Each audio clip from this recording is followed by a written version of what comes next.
Let's look at number 3 of 4. Biblical Unitarian's answer. We're at about 8 minutes left in the study, and so I think we'll have just enough time to read through Biblical Unitarian's answer on this passage in Isaiah chapter 9, verse 6. And then we're probably, if we have a little bit of time, we'll read the passage, and then we will, I'll show you where we're going to go with our explanations.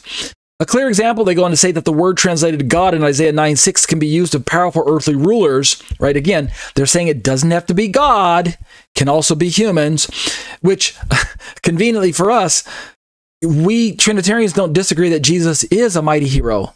He is a human being, right? Hello. He's a powerful earthly ruler, but he's also very God. So it kind of humors me. I'm laughing. You can hear me in my voice. I'm kind of laughing because sometimes Biblical Unitarian tries to school me on the idea that Jesus is a human, as if I don't believe that he is, or something like that. There is a heretical branch of Christianity that does not believe that Jesus is human. They rather believe that he's fully divine, and that the human, that part that we saw, was just an apparition. It was kind of like an avatar. It was a projection. It was a phantom. It wasn't truly flesh and blood. I can't remember the name of that heresy, but I reject that. Okay, so a clear example of the word translated to God in Isaiah 9:6 can be used of powerful earthly rulers. We've got Ezekiel 31:11 referring to the Babylonian king. They continue. The Trinitarian bias of most translators can be clearly seen by comparing Isaiah 9:6, which is El, God, with Ezekiel 31:11, El equals ruler. So we have, in context, in Isaiah, El equals God, according to Trinitarians, and yet in our own Trinitarian Bibles, Ezekiel 31:11 has El meaning ruler. So they're trying to call us out on the inconsistency of our translation, but that's not what we're doing. We're simply, as Trinitarians, recognizing, you ready for it? The capital C word, which is king, context. Okay. They go on to say, if calling the Messiah El made him God, then the Babylonian king would be God also. Isaiah is speaking of God's Messiah and calling him a mighty ruler, which of course he will be. Okay. They go on to say, the phrase translated mighty God in Isaiah 9:6 is the NIV in the Hebrew El Gibor. And we'll see this translation in time, maybe even tonight if we have time. That very phrase in the plural form, El Gibor, is used in Ezekiel 32:21, where dead heroes, right, plural of Giborim or something, that Giborot, I'd have to look up to see if it's masculine or feminine in the Hebrew, where this word, I believe it's masculine, so Giborim or something like that, where dead heroes and mighty men are said by the figure of speech personification to speak to others. The phrase in Ezekiel is translated mighty leaders in the NIV, and the strong among the mighty in the KJV and the NASB.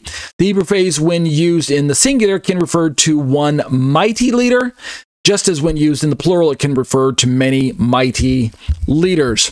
All right, and then their last paragraph in their argument, number 4, the context illuminates great truth about the verse, and also shows that there's no justification for believing that it refers to the Trinity, but rather to God's appointed ruler. And again, I'm going to partially agree with what they're saying, only because they use the word Trinity here instead of the word deity of Messiah.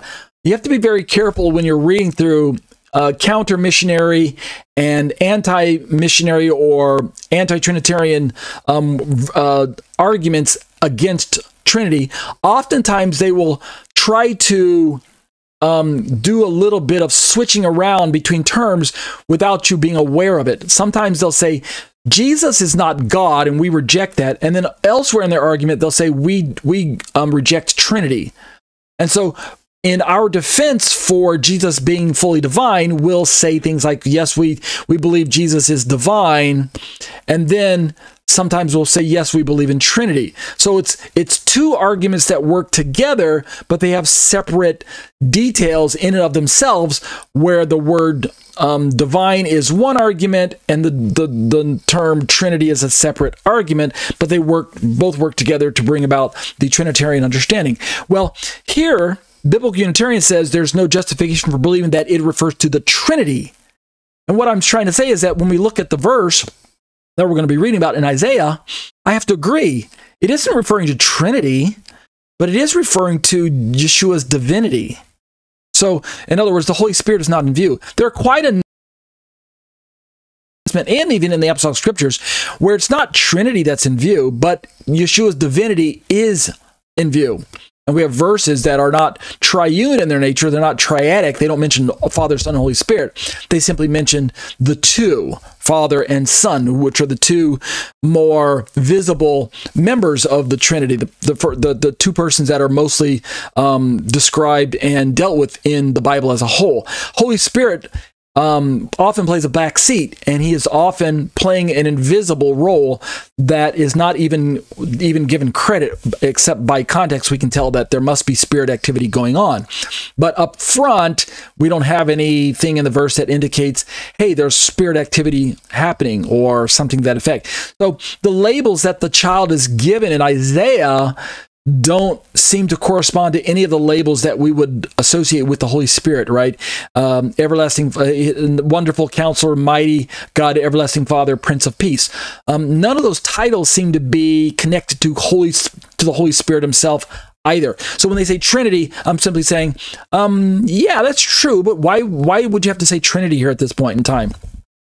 And they say rather to God's appointed ruler, which, yes, many of the prophecies, and I'm kind of tipping my hand a bit without actually getting into it, many of the Old Testament prophecies that borrow the theme of the Davidic king, the Messianic king who is to come, are rooted in this understanding from Israel's perspective that there is a king that they're going to be expected to sit on the throne in the natural sense, God's appointed ruler. Yes, we're going to look for him. We're going to be able to see him. We can go visit him. We can bring our gifts and pay homage to him. We can have an audience with him if he will accept us, right? We can talk to him. We can see him. He's a human being. So we don't have a problem with that. He's God's anointed, right? And that word anointed in the English is rooted in the Hebrew word Mashiach, from where we get the English word Messiah. So yeah, I don't have a problem with that many massive amounts of scriptures in the Old Testament are pointing to the appointed ruler, of which David was one of the chief ones, one of the primary ones that filled in that what we call that type when we talk. Filled in that shadow when we talk about type and shadow. David is the shadow, but as we're going to find out, in the greater context, without cherry picking, in the greater context of the idea in the Old Testament of the Messianic ruler who would fulfill certain prerogatives and act on God's behalf throughout the history of Israel, and most importantly, be established in a king, in a throne, in a position that will not have an end, i.e. everlasting. It is only one figure who can fulfill that role, and that is King Jesus himself. So we're going to get to that in time. But let's keep reading Biblical Unitarian's weak answer. The opening verse of the chapter foretells a time when there will be no more gloom for those in distress. All right, so they're trying to pick up the context, which is admirable. All war and death will cease, and every warrior's boot will be destined for burning. Verse 5. Yes, I commend them for going back to context, because we're going to do the exact same thing. How will this come to pass? Biblical Unitarian says. The chapter goes on. For to us a child is born, and to us a son is given. Verse 6, right? The famous verse that we read during Christmas time in Christian circles. There's no hint that this child will be God, and reputable Trinitarian scholars will assert that the Jews of the Old Testament knew nothing of an incarnation. Yes, it's true. They didn't know anything about an incarnation as far as we can tell, but for good reason, because it was a mystery. Hello. For them, the Messiah was going to be a man anointed by God. He would start as a child, which of course Yahweh, their eternal God, could never be. Again, yeah, I agree with the blindness, the description of the blindness on ancient Israel's part, at least for the most part, not counting the ancient prophets who were given insight into the incarnation to the degree that, like Moses of old, they wrote about this interaction of God with the Israelites, sometimes in the form of the angel of the Lord, sometimes in the form of the captain of the Lord's hosts, and then other times this Messianic king who was going to come on Israel's horizon that was hinting at being very God among us. So things like that. They go on to say, and we're drawing our study to a close since I'm running out of time for this 30-minute segment, and what a great ruler this man would grow to be. The government will be on his shoulders, and he will be called Wonderful Counselor, Mighty Hero, Father of the Coming Age, Prince of Peace. So notice the titles that we as Trinitarians associate with Jesus being not just human, but divine as well, right? Mighty God, he'll be called Wonderful Counselor, Mighty God, Everlasting Father, the Prince of Peace. We don't just associate these titles with Yeshua's humanity, but we associate them with his divinity. Furthermore, he will reign on David's throne in verse 7, which could never be said of God. We'll have to play with that for a little, we'll have to massage those statements in time. God could never sit on David's throne. But God's Messiah, the son of David, could, right? Matthew 9:27 et al. They go on to conclude also the very next verse, Isaiah 9:7, ends with, the zeal of Yahweh of armies will do this. In other words, by context, what they remind us is that Yahweh will bring this child about. The child is not Yahweh himself. They go on to remind us that there are two different characters in the immediate context, Yahweh and his Messiah, not one. Which I agree with part of that line of reasoning as well. Oftentimes, when we're reading through the Bible, there are clearly two figures in view, or two beings, if you want to use Trinitarian theology. There are two beings in view. Two persons in view. Father and Son. And so again, this shows that Biblical Unitarian says that there's one God and one person. Remember, primary to their theology of God being one, as in Shema, Hear, O Israel, the Lord our God, the Lord is one, is that they fill in the context with Hear, O Israel, the Lord our God, the Lord is one person. They believe that God is one person, not more than one person. They reject three persons of God, but God is one. He's one being, and the being is equated numerically with the person, and therefore Father and God are numerically one, and they are one being and one person. So whenever they read about passages like this where there is clearly another person in view, from their perspective, this must and only can only mean that it is the person of Jesus, the human being. And there's some amount of truth to that because Jesus is fully human. And in closing, they say, thus, a study of the verse in its context reveals that it does not refer to the Trinity at all. Again, why they're talking about Trinity. Why don't they just say it does not refer to the divinity of Jesus? Because that's more close to the context without kind of introducing what I'm referring to as kind of a bit of a straw man tactic, where you introduce a term that your opponent wasn't quite using, or you introduce a weak use of the term that your opponent was using. In other words, a context of term not used in the context of the immediate argument, and you kind of highlight that to show how illogical it is for anyone to believe that perspective. So they're trying to say, hey, the verse doesn't talk about Trinity. Well, yeah, I agree. It isn't talking about Trinity, but they say, but it refers to the Messiah, the son of David. So you're supposed to go, yeah, you're right. It doesn't talk about Trinity, so therefore it must mean that Biblical Unitarian is correct. No, I agree as a Trinitarian that the verse isn't a Trinitarian passage, but it absolutely is a passage that is affirming the deity of Messiah. So I don't have to use the word Trinity there to hold to my position as a Trinitarian. So they say, nope, it's not about Trinity. It's all about Messiah, meaning about the human. And it's about the son of David and the son of God, meaning the human Jesus.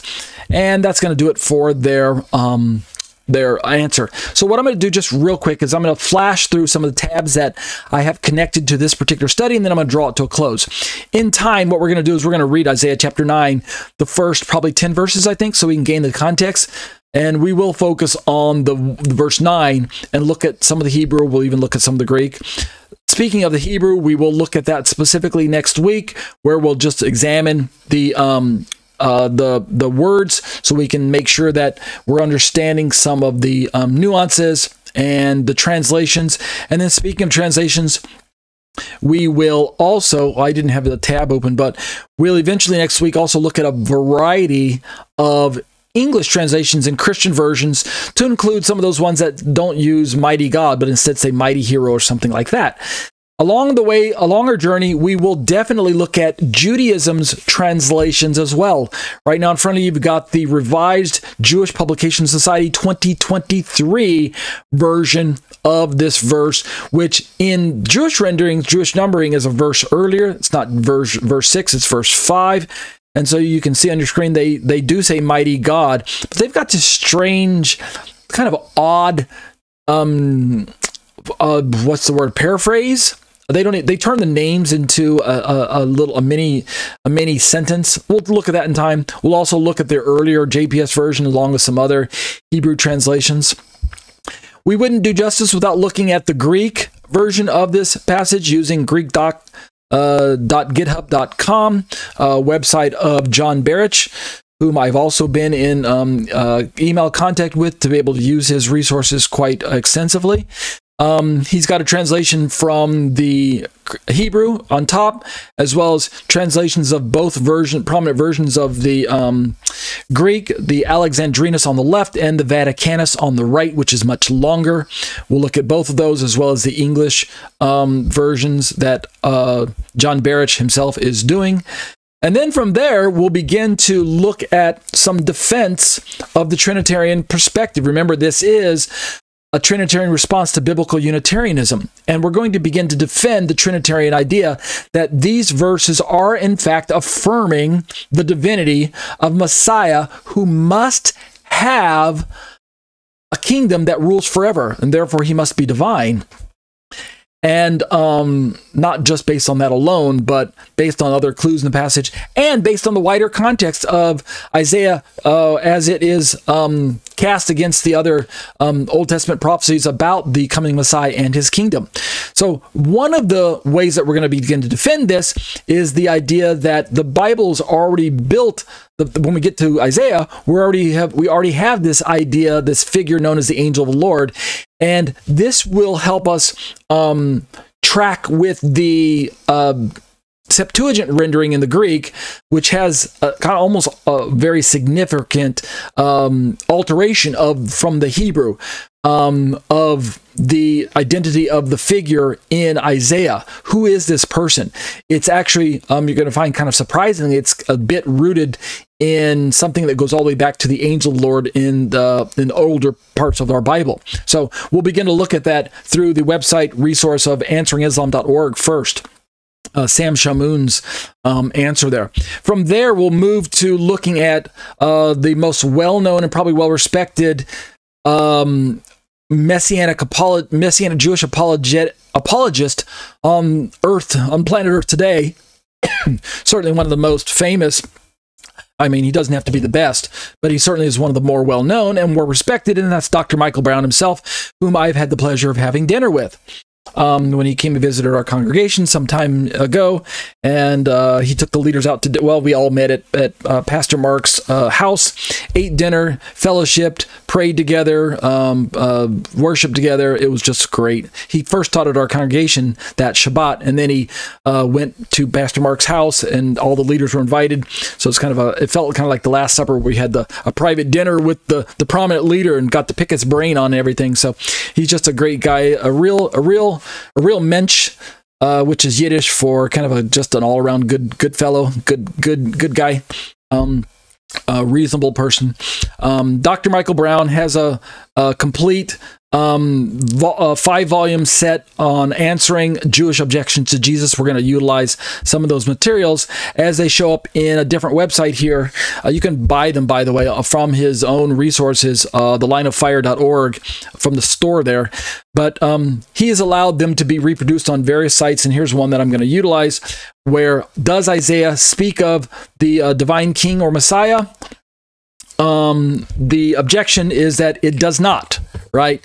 Isaiah does not speak of, and so he's going to answer that objection. And then we'll continue with objections by looking at another blog put together by a Messianic resource, truth.net.org, objections to Isaiah 7:14 and Isaiah 9, so we can build a context from both of those passages that were mentioned by, that are covered by Biblical Unitarian, but we're not doing both of them tonight. And then lastly, I don't want to drag this too long, but does Isaiah 9:6 affirm the deity of Israel's Messiah? as looked at through the lens of the website by what's his name, Dr. Frank Turek, who is another preeminent apologist in the world today. Travels to school campuses where he debates people, usually students, younger people who don't even believe in God. But he wrote a book that's very well known. I don't have enough. He's fond of saying, I don't know if it's a book. I don't have enough faith to be an atheist, right? Highlighting the idea that atheism itself is a religion, and that he himself doesn't have enough faith to follow that religion. But he is a Trinitarian believer, and he has a post here on his website, crossexamine.org, and he has a post on, does Isaiah 9:6 affirm the deity of Israel's Messiah? We'll get to that in time. But in closing, we'll just stop right there.